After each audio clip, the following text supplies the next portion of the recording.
Alright guys, the first piece we're going to be looking at is the B550 Tomahawk motherboard by MSI. It's made for the AMD platform, which is what this build will be based on. So let's first take out the motherboard box here, and then let's take a look at the accessories first. So looks like we get a couple SATA cables, that's nice, a couple M.2 screws, a little bit of gear from MSI, and a couple of manuals. A driver DVD, which nobody really uses anymore. We just download those online onto a USB stick.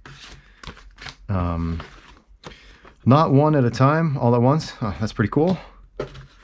And the manual, which is very important for when you're installing everything. And how to install the AMD Wraith Prism cooler.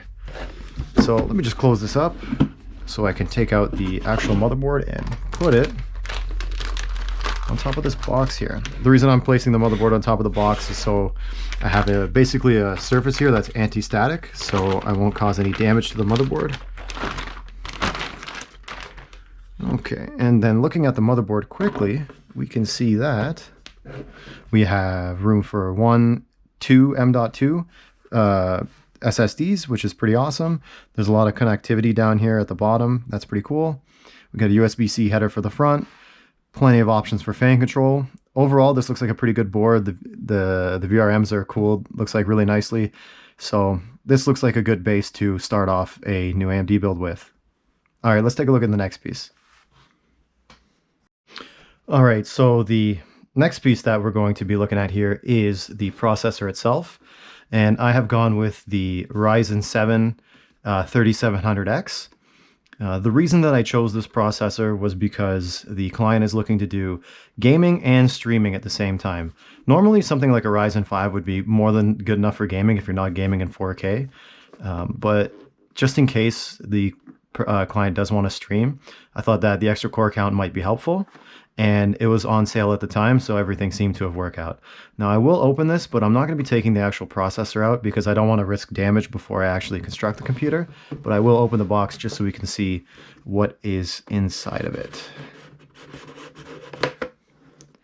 So if there's any piece of the computer you should be delicate with, it's definitely this one. So if you take a look at it in the box here, you see that the cooler comes in a box right here, and then the actual processor is in this box off to the side. So let me see if I can open this without actually taking it out. The AMD stock cooler for the 3700X and up is actually pretty cool now. They have RGB inside of it, and it looks like a pretty beefy fan. I mean, you can't overclock or anything with it, but if you're just doing, like I said, light gaming, anything under 4K, then this cooler could actually be enough for you. We have a custom cooler for this build itself, but that being said, AMD's really stepped it up with their 3rd gen Ryzens. So next up we have the Gamerstorm Castle 360EX liquid cooler with RGB on the pump, and comes with 3 static pressure fans, and is obviously made for big cases like the one we're going to be using. So let's take a look at what comes inside this. This is my first time using a product by this company, and I'm excited to give it a shot.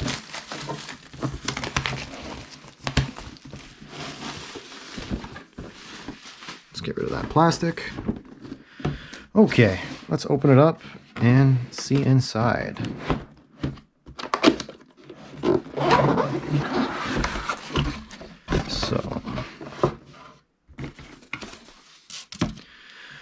So I'm gonna leave the cooler inside the box here because I don't want to take it out just yet. But that being said, you can see that it's a 360 millimeter cooler. Got the 3 fans right here in the box. And then inside this little guy, sounds like we have all the mounting screws and all the hardware that we need. So I'm just going to lift this up so you can get a better look inside the case. And let's check one thing. Let's see if there is thermal paste pre-applied. And it looks like there is. When you see a cooler come with this little gray part on it, that means the thermal paste is already on there. I did buy some thermal paste just in case, but it comes with it already, so we're good. Good looking cooler.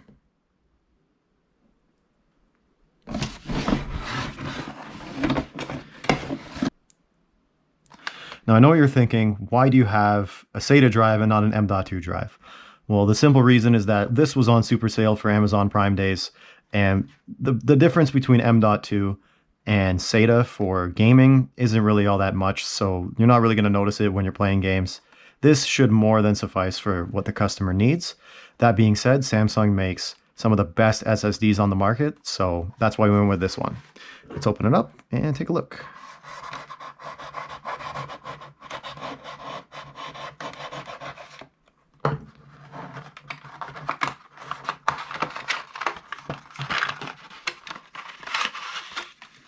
And they have a little installation guide and warranty statement. And take a look at this. Samsung makes beautiful SSDs. I know you can only do so much with it, but keeping it simple is sometimes always the best. Let me just pop that off. And you'll see the SSD comes with mounting screws on the bottom and on the sides, depending on what kind of case you have and where you're going to put it. For the case that we have, there's actually a metal bracket that has a tray on it that we're going to be mounting this directly to. So this works out pretty good for us. Samsung, awesome drives. All right, next up we have the video card. For the video card, I chose the Sapphire Nitro AMD Radeon 5700 XT, sorry. 8 gigabytes of GDDR6 memory, and it's on the 7nm architecture. Let's go ahead and open this guy up. I think I actually did open this box up already. So usually with video card unboxings, there's really not much going on here except for the GPU itself. But that being said, it's still nice to take a look.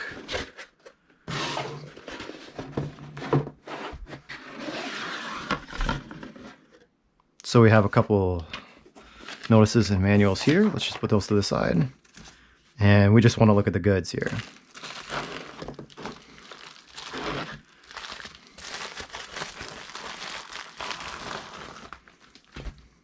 And look at this beauty.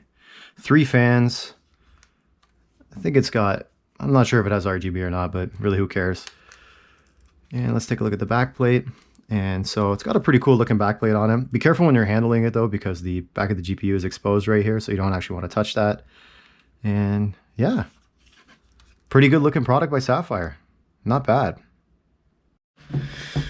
The next piece that we're going with here is the Seasonic Focus GX 850 watt power supply.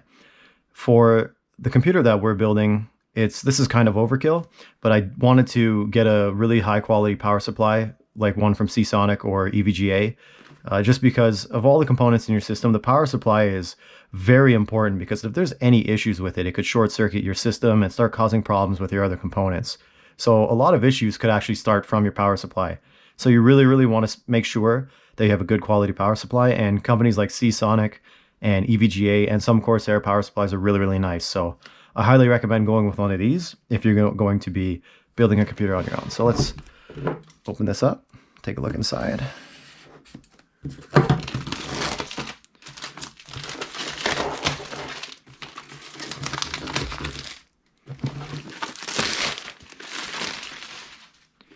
Okay, how do we open the box here? I believe it's just, you just open it like this.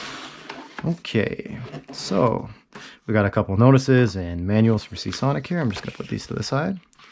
And oh, look at that. They include some cable management with the case. I just want to hold that out here so you can see it.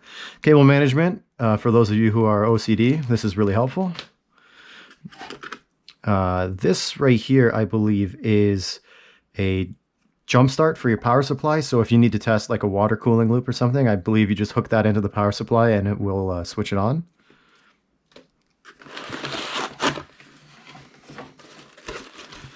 So inside we have the power supply itself and all the cables here. So all the cables you'll ever need to build a computer. I'm not going to take them all out. You'll see what they look like in the time lapse, but I will take out this guy.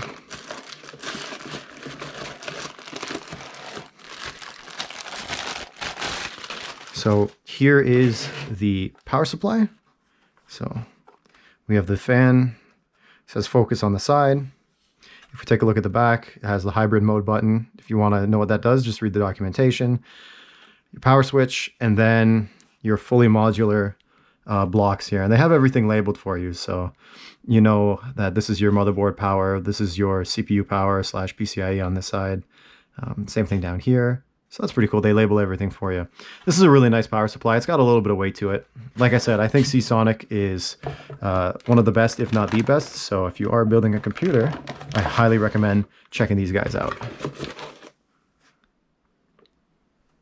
Okay, so I know when I opened the video card, I said who cares about RGB, but obviously we care about RGB. So I picked up 2 packs of these three fan pack by Deepcool. This is the CF120 addressable RGB fans. Let's just go ahead and open one of these boxes and take a look at what comes inside. This isn't the first Deepcool fan set that I've used. I used their normal RGB ones, the ones that aren't addressable. They just have a very limited color range, but these ones were a pretty good price. And unless you want to pay $150 for 3 Corsair fans, I suggest finding alternatives, that's for sure. So we got the fans in here. First, let's take a look at this little accessory box that it came with. So what do we got in here? Okay, so what it looks like is they have a little fan control module that it came with, or it might be the addressable RGB hookup, so you can actually daisy chain all of them into this, so you don't have to buy any splitters or adapters. That's pretty cool. And actually this is for your PWM fan control right here. So they include a hub for RGB and your fan connection. So that's pretty cool that they take care of that for you. And let's just pull out one of the fans, see what they look like. Okay. So everything's kind of tangled here. Let me just... Okay, so taking a look at the fans. They got rubber padding on the sides here for a little bit of sound insulation. The fan looks normal, nothing special or to write home about. We have 2 cables coming off of it here. This one looks like the RGB, and this one looks like the fan connection header. So we're going to put 6 of these in this build, and it's going to color it up like a beautiful rainbow. The next piece I have here is this colorful mod extension combo sleeved extension cable kit by a random company on Amazon that had good enough reviews for me to buy for this build. I always like buying power supply extension cables because they always make the build look that much cleaner. So let's take a look inside.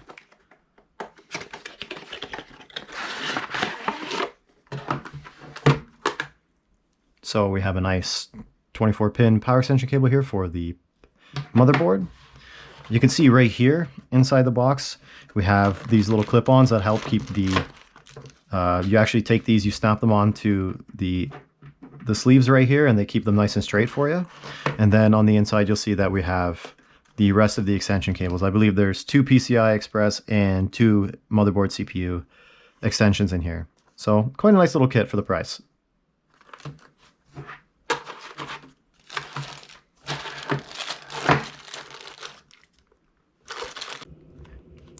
So lately RAM has been really cheap, so we went with 32 gigs of the Corsair Vengeance LPX 3200 megahertz kit. So let's open this up right here. I know on the box it says supports Intel Core i7 and Intel Core, but I've used this type of RAM in 4 different AMD builds now, and it works perfectly fine. So the customer didn't really care if there was RGB on the RAM or not, so this is the one we went with. So let's take a look at these guys. So I'm not going to take it out of the plastic here, but that's very nice looking RAM. There's nothing too crazy about it. It's got a sleek look, a nice finish to it, so it'll look really good basically in any system that you put it into. I think it'll especially look good on that Tomahawk board, so we're going with this. So last but not least, we have the case that we're going to be putting the system into. We're going with the Lian Li 011 Dynamic by Der Bauer. This case is awesome. I actually am using the XL version of this case for my personal build, and this case has just so much room. You got room for 3 fans on the top, 3 fans on the bottom, 3 fans on the side here. Lots of expandability for hard drives and SSDs, and there's just endless possibilities for water cooling as well. So I really like this case. So I'm going to go ahead and take this out of the case and just show you what it looks like. All right, I got it out of the box and onto the desk. So let's go ahead and just rip open this plastic and take a look inside. So this has got to be one of the nicest cases on the market.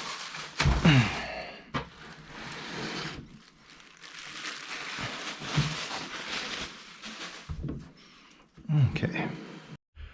So here I've got the side glass panel off for you so you can see what it comes with here. And we have room for 3 fans on the bottom, 3 fans right here.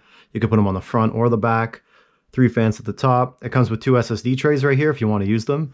Maybe we'll mount our SSD here and do a push-pull configuration on the radiator. I'm not sure yet. You can also see in the back it comes with a couple accessories for the case. And yeah, so it's a lot of room to build in. It's a really, really nice case, and I highly recommend it if you want to have a lot of water cooling or airflow. That's for sure. All right, guys, this is the last piece. So now let's get over to that time-lapse build. Thanks, guys.